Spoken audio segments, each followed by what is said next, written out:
Berjumpa kembali dalam renungan singkat Jemaat Yosodipuro.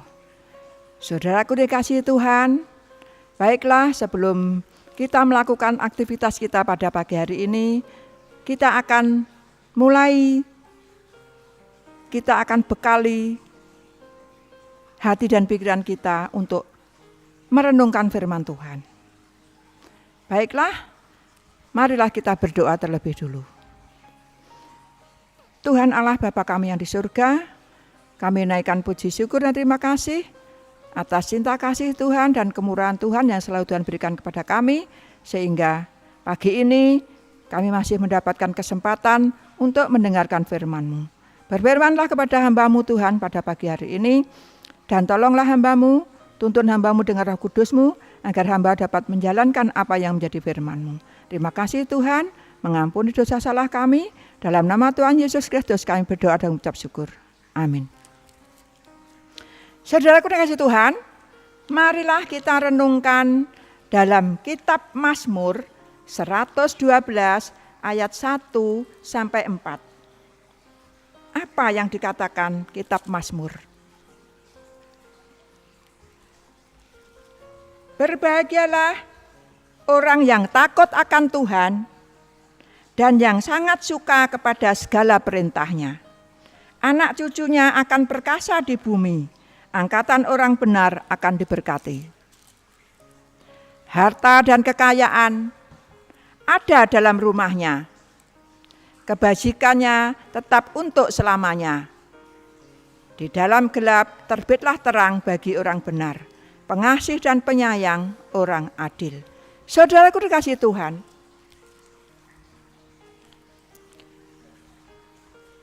kitab Mazmur ini sangat memberikan kekuatan kepada kita. Di dalam kita menjalani hidup ini tentu banyak cobaan, banyak masalah-masalah yang kita hadapi. Seperti janda, seorang janda ini, di sini ada cerita seorang janda yang memiliki 2 orang anak. Mari kita baca dalam kitab Minyak Seorang Janda. Dan firman ini nanti akan berjudul Kerjasama yang Baik. Mari kita ikuti ceritanya. Minyak seorang janda. Salah seorang dari istri-istri para nabi mengadukan halnya kepada Elisa sambil berseru, "Hambamu, suamiku sudah mati, dan engkau ini tahu bahwa hambamu itu takut akan Tuhan. Tetapi sekarang penagih hutang sudah datang untuk mengambil kedua orang anakku menjadi budaknya." Jawab Elisa kepadanya, "Apakah yang dapat kuperbuat bagimu? Beritahukanlah kepadaku apa-apa yang kau punya di rumah." Berkatalah perempuan itu, "Hambamu ini tidak mempunyai sesuatu apapun di rumah kecuali sebuah buli-buli berisi minyak." Lalu berkatalah Elisa, "Pergilah, mintalah bejana-bejana dari luar, daripada segala tetanggamu, bejana-bejana kosong, tetapi jangan terlalu sedikit.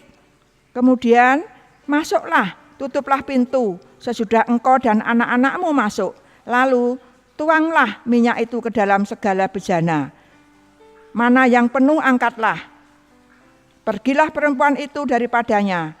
Ditutupnyalah pintu sesudah ia dan anak-anaknya masuk.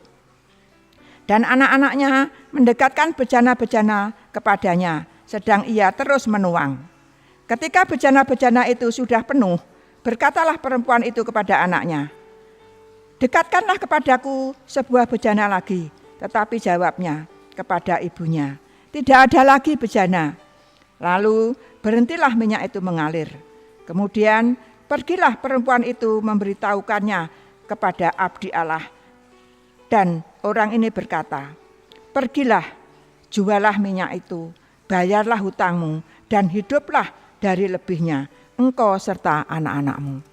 Saudaraku dikasihi Tuhan, aplikasi dari kebacaan ini kita akan mengerti masalah hutang. Tentu semua pernah mengalami ataupun pernah mendengar. Tapi di dalam cerita ini, seorang janda ini, dia suaminya ini takut akan Allah. Dan janda ini pun berkomitmen ingin menyaur hutang. Akhirnya dia datang kepada Nabi dan menceritakan apa yang menjadi masalahnya. Akhirnya dengan menuruti segala perintah Nabi Elisa, janda ini bisa melunasi hutang-hutangnya. Saudaraku dikasihi Tuhan, intinya di sini ialah mungkin kita juga mengalami hal seperti seorang janda ini, kesulitan yang kita hadapi. Pertama, janda ini jujur. Dia jujur menghadap kepada Nabi. Dan kita pun bisa jujur pada Tuhan. Kedua, dia punya niat untuk nyaur hutang. Ketiga, dia menurut apa yang diperintahkan oleh Nabi. Dengan anak-anaknya dia kerjasama yang baik. Anak-anaknya meminta bejana-bejana yang kosong pada tetangga dan dia menurut untuk membayar hutang-hutangnya. Setelah itu anugerah pun diterimanya. Akhirnya janda ini bisa melunasi hutangnya karena dia jujur, dia punya niat untuk nyaur hutang dan dia menuruti perintahnya Nabi Elisa.